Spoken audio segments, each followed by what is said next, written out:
All right, today we're plugging into what you could call the central nervous system of Pakistan's massive power sector.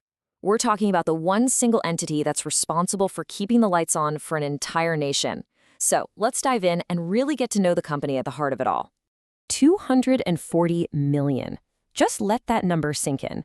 That's how many people rely on Pakistan's national power grid. It is an absolutely staggering figure, right? We're talking about one of the largest electricity consumer bases in the entire world.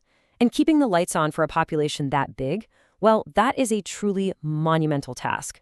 So you have to ask, who is the architect, the coordinating force behind this absolutely colossal network? Well, the answer is a company you've probably heard of, but maybe don't fully get what they do. And that is the Pakistan Electric Power Company, or as most people know it, PEPCO. Okay, so let's really get into it. Pakistan's power architect. Look, if you want to truly grasp the country's super complex energy landscape, you first have to understand what PEPCO's fundamental purpose even is. Think of it this way. It was designed to be both the blueprint and the supervisor for the entire national grid. So what exactly is PEPCO? Well, the easiest way to think about it is as a holding company. It's not the one generating the power, and it's not the one sending you the bill directly. Nope. Instead, it was set up by the government with one main job: to manage and monitor all those regional companies that actually do those things. But PEPCO's job goes way beyond just, keeping the lights on. Its core mission is much more strategic. You can see it here. It's all about monitoring the performance of those regional companies using what are called key performance indicators, or KPIs. It's about overseeing their financial health, managing high-level HR, and really pushing for new, uniform tech across the board. In essence, it's supposed to be the central brain of the entire operation.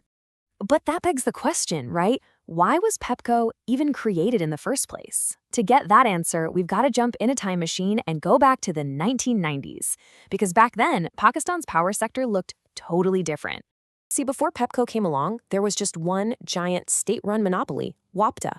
And when I say giant, I mean it controlled everything, from the dams making the power all the way to the wires running into your home. The government eventually decided this whole system was just too big, too clunky, and way too inefficient. The solution? They decided to unbundle it.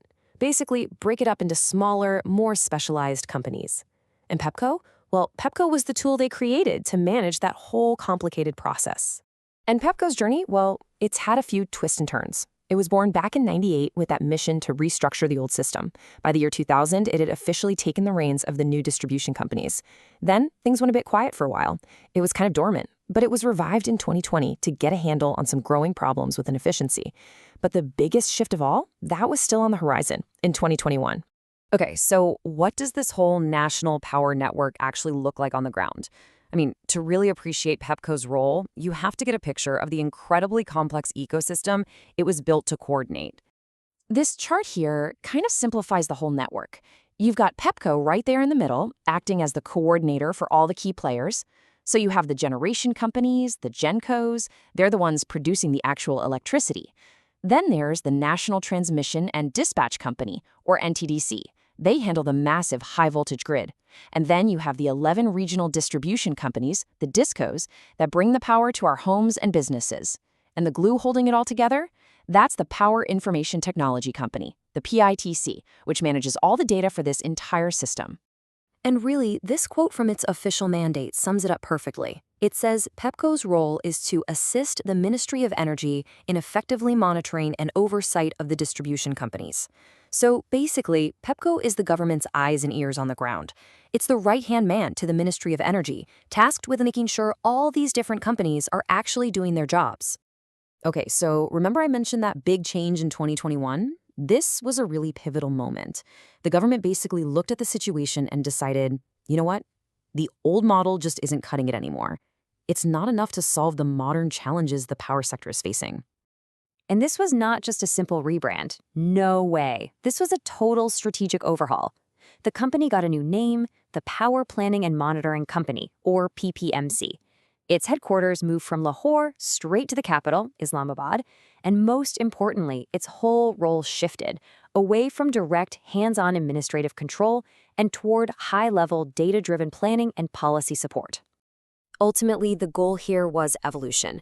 The big idea was to transform the company from a hands-on manager that was getting bogged down in day-to-day operations into a modern strategic think tank, something that could use data to guide the entire sector towards stability and, hopefully, efficiency. So, after more than 2 decades of this journey, what is PEPCO's real legacy? And maybe more importantly, what are the massive challenges that its new form, PPMC, is staring down today? Well, on the plus side, there's no doubt about its greatest success. It actually achieved its original mission. It successfully dismantled that old WAPTA monopoly and created the corporatized power sector that Pakistan has today. It literally laid the foundation for everything that came after. But that success is completely overshadowed by this one enormous number: 2.6 trillion rupees. As of early 2024, that's how much the sector's infamous circular debt had ballooned to. Let's be clear, this is the single biggest crisis facing Pakistan's entire energy system. Full stop. So what is this circular debt everyone talks about? Well, in the simplest terms, think of it like a massive chain reaction of unpaid bills. It's a domino effect. When the distribution companies don't collect enough money from customers, whether that's due to power theft, technical issues, or just unpaid bills, they then can't pay the power generators. And if the generators don't get paid, they can't pay their fuel suppliers. This debt just keeps cascading through the whole system, and it threatens to bring the entire thing to a grinding halt.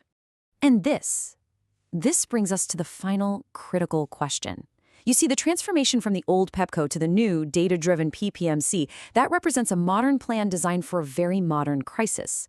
But the real question is a strategic shift happening in an office in Islamabad really enough to solve a deep-rooted financial problem that has plagued the country for decades?